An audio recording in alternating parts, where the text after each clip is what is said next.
Welcome to Champs and Champions, Effective Classroom Management. Our objective is I can utilize CHAMP strategy to set and communicate clear expectations for scholars. I can utilize TLC classroom management strategies to help maintain a safe and caring classroom environment that promotes dignity and respect. Do Now Activator. Close your eyes and imagine a classroom environment where all scholars feel safe, cared for, and treated with dignity and respect. Write down what that might look like, feel like, or sound like. What might you say? What might you do as a teacher to ensure that this happens? The dream. Scholars that are orderly, responsive, and engaged and motivated. This is often the dream of most educators. This occurs through the intentional planning and strategic implementation of solid classroom management protocols and practices. Agree or disagree? My fortune says you will be successful in getting students to control their behavior if you first control your own behavior. Agree or disagree? Well, the famous Dr. Phil statement goes, you can't give what you don't have. So today's is about adding to our toolkit of skills, tools, and resources in order to create and enhance a level of safety, care, dignity, respect, and clearly communicating expectations. It starts with us first. As educators, we have to be regulated, controlled, and calm in order to create the environment that we want.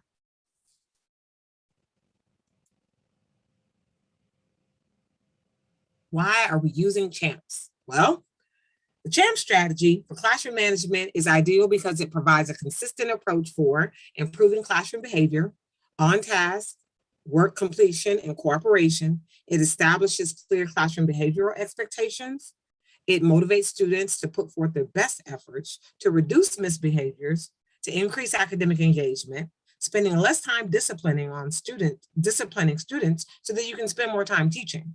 Teaching students to behave respectfully, so defining what that looks, feels, and sounds like, feeling empowered and happy about being in the classroom and teaching, as well as scholars feeling happy about learning, developing a common language amongst the entire staff, creating a plan for orientating and supporting new staff, and it also reduces staff burnout. So CHAMPS is a great way to do that.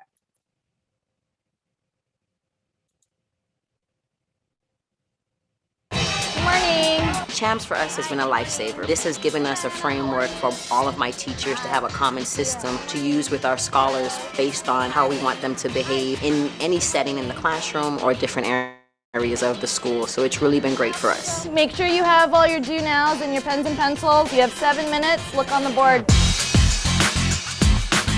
Okay, I just want to remind you of my expectations for this activity, right? When you finish your work, make sure you check your answers. We redid our in-service schedule to allow for a lot more time with CHAMPS so that once our students were here, teachers had already spent time practicing their systems, practicing their CHAMPS expectations, and that definitely paid off. I like the way Sarah walked in quietly. Them I know say we're #1 with the original champion. What it does is it gives the teachers and the students a common understanding of what should be happening in the classroom during academic activities, when I'm lining up to go to the bathroom, when I'm transitioning, what my voice level should be, how I should ask for help, how I should monitor my movement, participation. So it just gives us a global understanding of how things should happen so there's no miscommunication from one setting to the next. Voice level 0 means 1, 2. If it's independent work, then this is what I expect from you. If you need help, this is what I need you to do. So I clearly tell them what's expected of them. Does everybody understand these expectations? Yeah. Okay. Once you implement those expectations and children understand what they need to do, now you have more time to teach. They know at a specific time if I'm talking, you're at a level 0. Them I know say we're #1 with the original champion. It is a lot of front loading. At the beginning of the year, we take a little more time with it because we want the students to know exactly how it looks. So the students know when they go to each classroom, it's consistent. A level 0 in the science lab is the same as a level 0 in music or PE.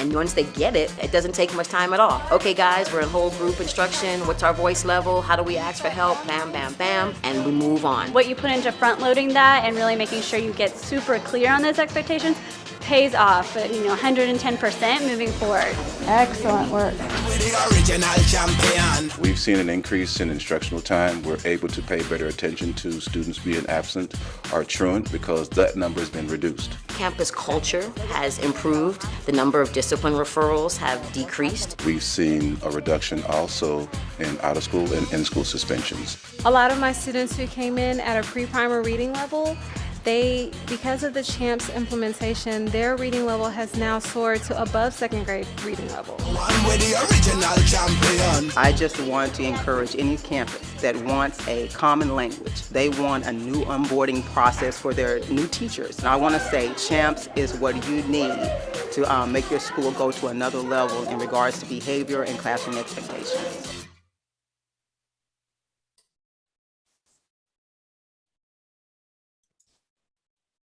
Creating champs.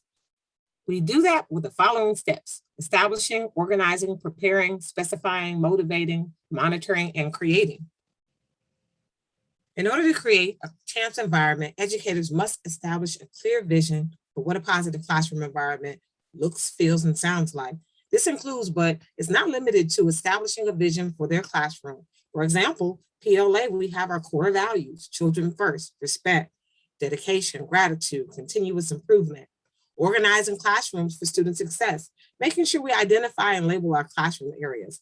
Preparing for the first month through the last month of school. Specifying classroom behavioral expectations, motivating even the most uncooperative students. Monitoring and revising classroom behavioral plans to fit the unique and diverse needs of our scholars. And correcting specific misbehaviors. In order to begin, we have to start by writing the vision and creating our classroom management and disciplinary plan. We have an example here by Mr. Sanders, a 5th grade teacher. It says the level of structure that he anticipates he wants to provide is a medium level.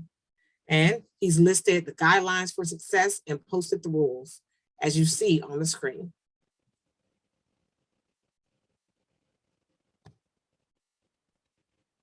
Also, Mr. Sanders includes an attention signal where he raises his hand and he says, "May I have your attention, please?" The students will then put a hand in the air and show that they are listening and ready. He also has expectations for classroom activities and transitions, as well as encouragement procedures. If a scholar has an incorrect answer, he might say, "I see where you're going with this.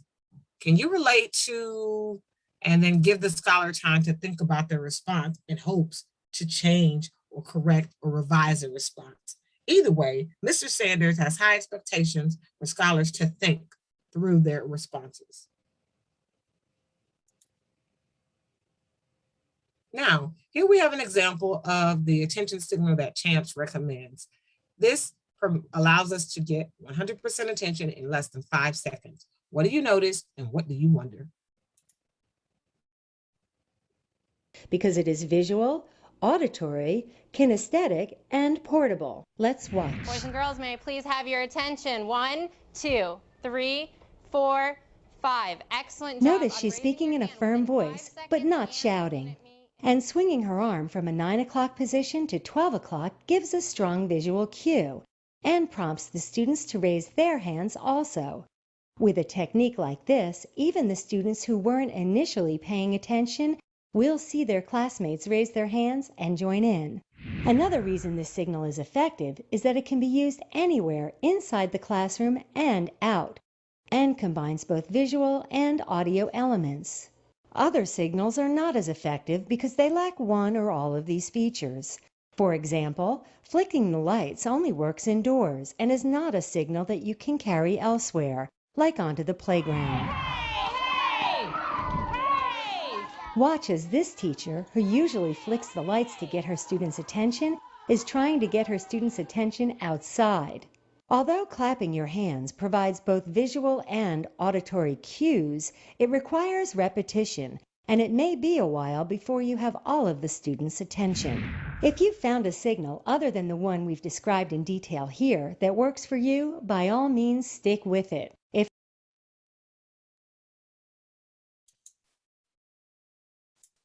And so now, implementing an attention signal. This is a very valuable strategy to have in our classrooms, because scholars, we want them to engage in conversations and discussions, and we want our classrooms to be interactive. So how do we implement an attention signal?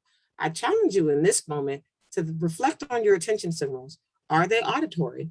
Are they kinesthetic? And do they require verbal prompting? So auditory, visual, and hands-on. The video mentioned the benefits of verbal calling responses, clap patterns, also the nonverbal ones. But when you have one that includes all three, it's more powerful. So look at the screen and fill in the blank. Implementing an attention signal. Use your attention signal when you need to get everyone's. Ensure that the student has been and how they are to respond. After giving the signal, wait until you have the attention of how many students? Give the attention signal more time if needed.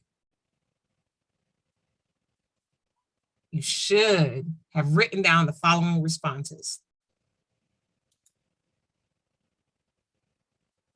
We want everyone's attention. Every scholar should be taught and know what the attention signal is.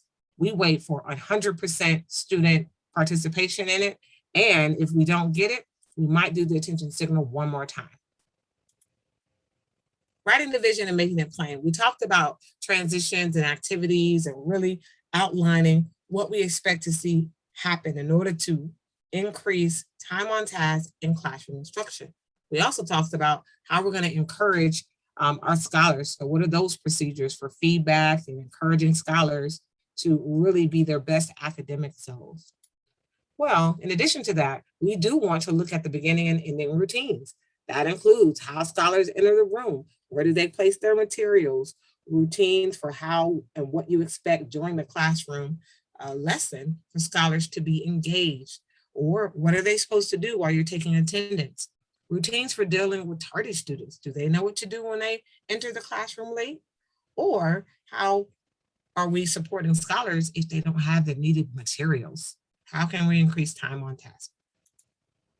Well, when it comes to CHAMPS, we want to provide the visual response and we want to also provide the verbal response. So our goal for this section is to look at clear expectations. How do we teach them, monitor them, and provide feedback for scholars? Let's watch this video and tell me what you noticed and what you wonder. CHAMPS.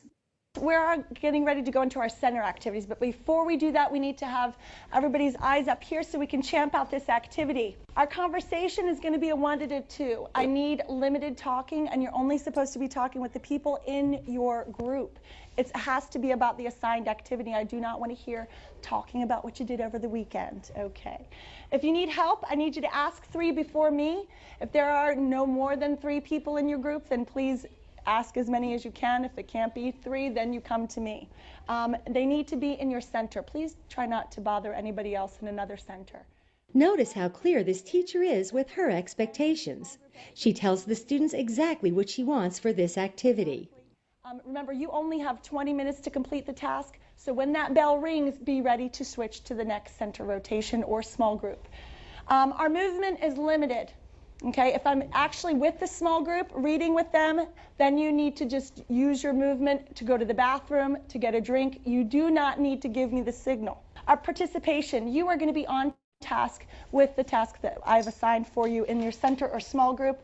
You need to complete the activity as best you can, and remember, I won't be collecting it until Friday. Does anybody have any questions? And you need to tell me when you're writing. In this example, the teacher has the students repeat her expectations. When you need help, what will you do? And our activity, is it going to be whole group? We're doing it all together. Are you going to be walking around? Is there movement? No. How do I know you're participating? Listening, thinking, and responding. And when I need your The students now know exactly what the teacher expects of them.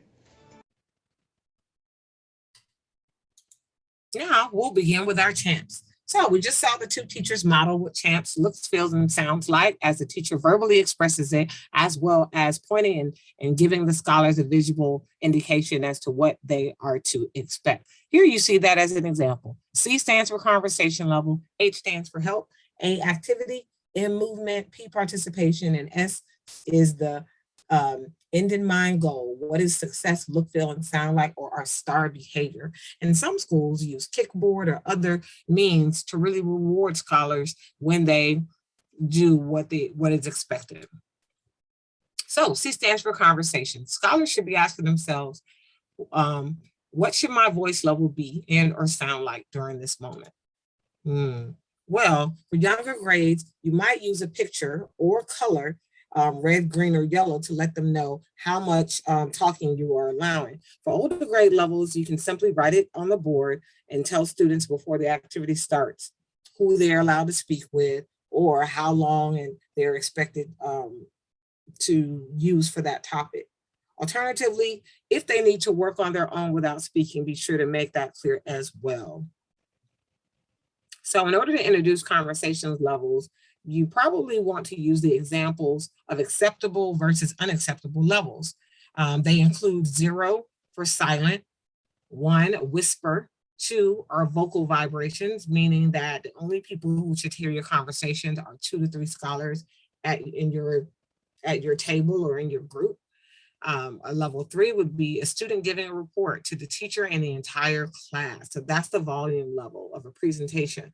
And 4 is when you're cheering at a football game or at a pep rally or a school-wide event, or maybe even in PE class when classes are allowed or outside and able to be very loud and excited. H is for help. This tells scholars who they're allowed to ask for help if they need it, and especially if the teacher is occupied. So the guiding question is, do you need help? If so, how do I ask? So scholars should be able to answer that question and know exactly who they can ask if they need help. Activity, what is your activity? What are we doing right now? So at any point, if an administrator asks those questions to a scholar, they should be able to answer it pretty easily. And then movement, what can you do? Can you get up and walk around the classroom if you need to sharpen your pencil or throw something away? Is that appropriate when you're taking a test? And then participation, what should I be doing right now? How do I show that I am a member of the team? So what does participation look like? How should I position my body? Should I be discussing? Should I be watching? Should I be listening right now? So what's the process for that? And then let's look at our transitions and timing. So transitions and timing, this is an example of a teacher talking to scholars about what they do when we end one activity, but now we're transitioning into another one. So let's see how this teacher demonstrates providing expectations for our scholars when we end one activity and we're about to enter into a different one. Page 90. Let's watch again. This time the students will be lining up. We are transitioning now. Here are my expectations for you. Your conversation level lining up and in the hallways is always on a 0. That means you are silent. If you need help at any point in time, I'd like you to raise your hands. Our activity is that you will be standing up and walking quickly and quietly to our line. I would like you to line up with 1 tile space between you and the person in front of you. I can tell that you're participating because you will stand, walk quickly and quietly to the single file line. When we enter the hallway, I want you walking on the line, facing forward. Notice how specific the teacher is being with his expectations. This helps ensure that he gets the desired behavior. Okay, we are going to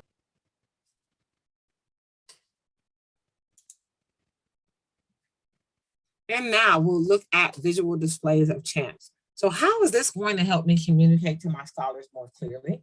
Well, if, as we're looking, we are able to actually provide expectations for certain activities. So specifically for transitions, you can already write out what are your expectations for transitions. Do you expect scholars' voice levels to be silent or can they whisper, etc. For example, with warm-ups, when they start the class period for that day, or if you are elementary, and let's say for our morning meeting, where do scholars go? Where do they sit? Are they able to talk? Are they supposed to be silent? So for example, what you see in front of you now, this teacher color-coded their CHAMPS board, and it really outlines what the expectations are specific to the work. So when there's independent work, scholars are expected to be silent. They raise their hand if they need help, to work alone in their seat for different activities. Only with permission can they move. And for participation, they're there to work independently, and that equals success. Another example includes this one, which has images as well as words. So for example, for this particular activity, voice level is 0, meaning no talking. Scholars have to raise their hand if they need help, and they have to wait silently. The activity is that they're going to do a silent writing activity. So it's probably an assessment. Scholars are not allowed to move unless or be out of their seat during this assessment. Participation means that they're working all by themselves, because the success is this is a testing session in which the teacher expects them to get an A. And this last example, again, color-coded to help visibility for scholars. And it says all Spanish activities. So when they're doing their Spanish lessons, conversations are at a voice level 1 and 2. They're only to speak in Spanish. They have to raise their hand or ask Senora Shaw if they have a question. For the activity, they have to complete the task and practice a new skill or a skill that they've acquired. Movement is only as directed. Participation is to include accountability, on task, discussions in complete Spanish, and success means that proficiency is improved, and that's how they know that their goal will be met. And this concludes our summary of CHAMPS. So imagine being able to say this before you release students to do an activity, and where everyone knows the expectations. You've gone through the conversation levels. Scholars know how to ask for help. You clearly identify what activities they're supposed to be working on. Is movement permitted? And what participation is supposed to look, feel, and sound like as well. Now we'll transition into Champions, Teaching Like Champions, and by Doug Lemov 2.0. We're going to look at 4 strategies that directly align with our PLA values. The first is the Do Not Activator. The Do Not Activator definitely came from Doug Lemov's respect and love for Dr. Harry Wong, who created BillWork, which were activities that usually were brief, only included 5 minutes, and it was to either review previous day work or to introduce the new day's work. Doug Lemov, his goal for the Do Not Activator is to make sure that scholars are engaged in active thinking, but also that it would accommodate and engage scholars into what they're about to experience. For example, this says do not activity, but this teacher includes expectations. Grab out your workbooks, pens, and iPad, and place your bags in front of the room.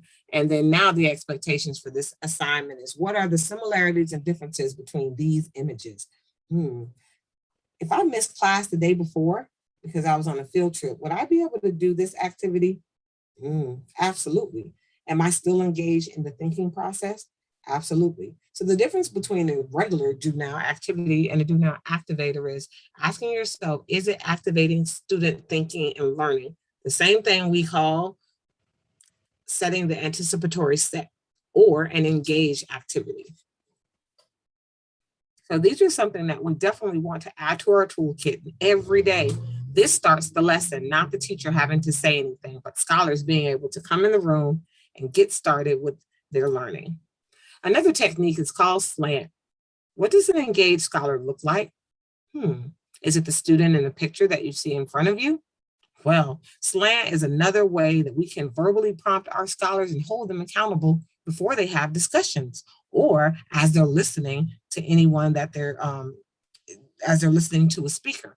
SLANT is an acronym that means sit up, lean forward, ask and answer questions, nod your head, and track the speaker. These are great life skills that our scholars will need, whether they are on a job interview, whether they are applying for a scholarship, or if they're just engaged in a conversation with their peers. Again, sit up, lean forward, ask and answer questions, nod your head, track the speaker. Now you can slant.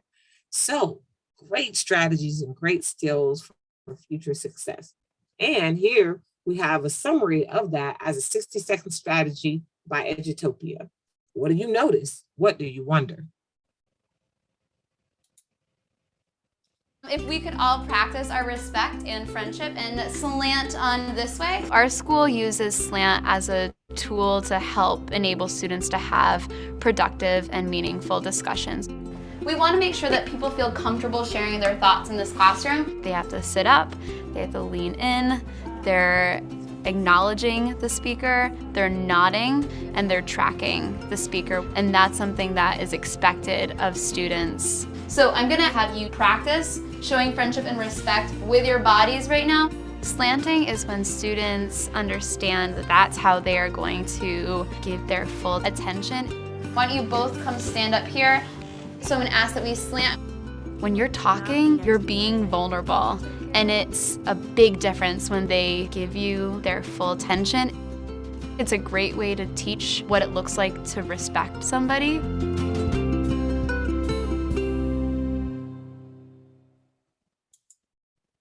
Our next strategy is precise praise. What do you notice and what do you wonder about precise praise? Before I play the video, it says, in order to build character and trust, this is a great strategy to utilize. Rather than cheap praise, precise praise is valued by students because it describes what it is you were pleased with. Cheap praise is just, oh, good job, nice work, way to go, champ. Do I really know what you appreciate or what's valuable about what you just offered me by saying good job or nice work? Instead, we should practice saying things like, thank you for showing your work, and for identifying the strategy needed to find the integer if this was a math lesson. Fantastic job working as a team to solve that math problem. These are just some examples. Non-examples include over-enthusiastic expressions by the teacher. It can come off as disingenuous or manipulative. Examples include describing exactly what is happening without evaluating, describing what you see, feel, and then summarizing that behavior. For example, if a child cleaned his room, how would you provide precise praise? First, I would have to describe what I see or what I feel. Your books are all on the shelf. Clothes are put away and your bed is made. It should feel great having an organized room. You were persistent, and now your work truly shows. So focus on the behavior, not the trait. Praise loud, but fix behavior softly. Let's watch the video.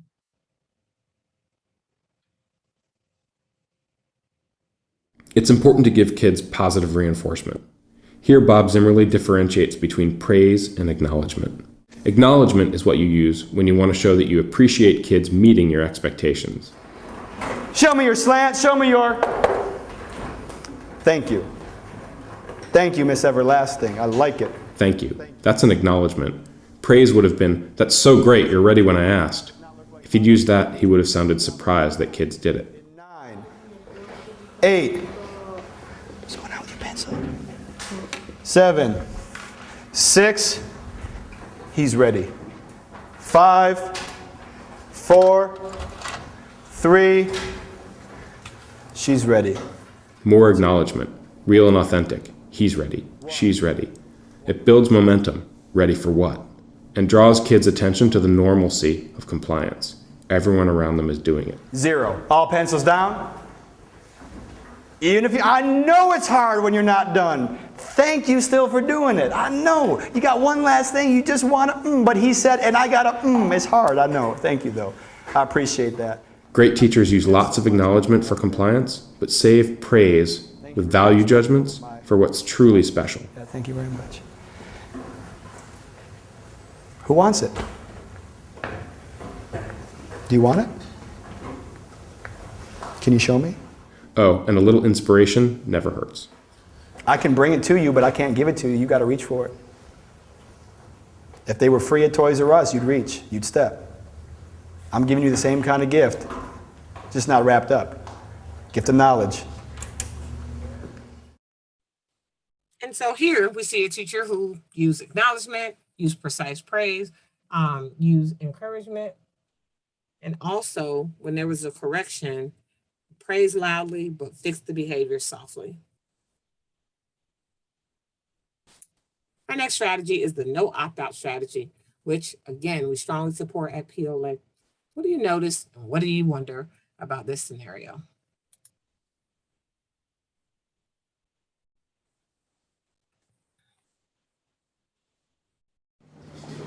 Read number 2 for me, please, Jamel. And act perform. Close. Read it again. Act. You're saying act, Jamel. That's act, and this is the word that you need to read. Jamel, we've been studying these all day today. What is that called? Suffix. It's a suffix. ED. That's act. Put it all together. Acted. Acted. Good. And acted. Perform. Performs. Read it, Jaquan. An acted performance. An active performance. Read it, Jamel. An active performance. Which one of those words means an active performance?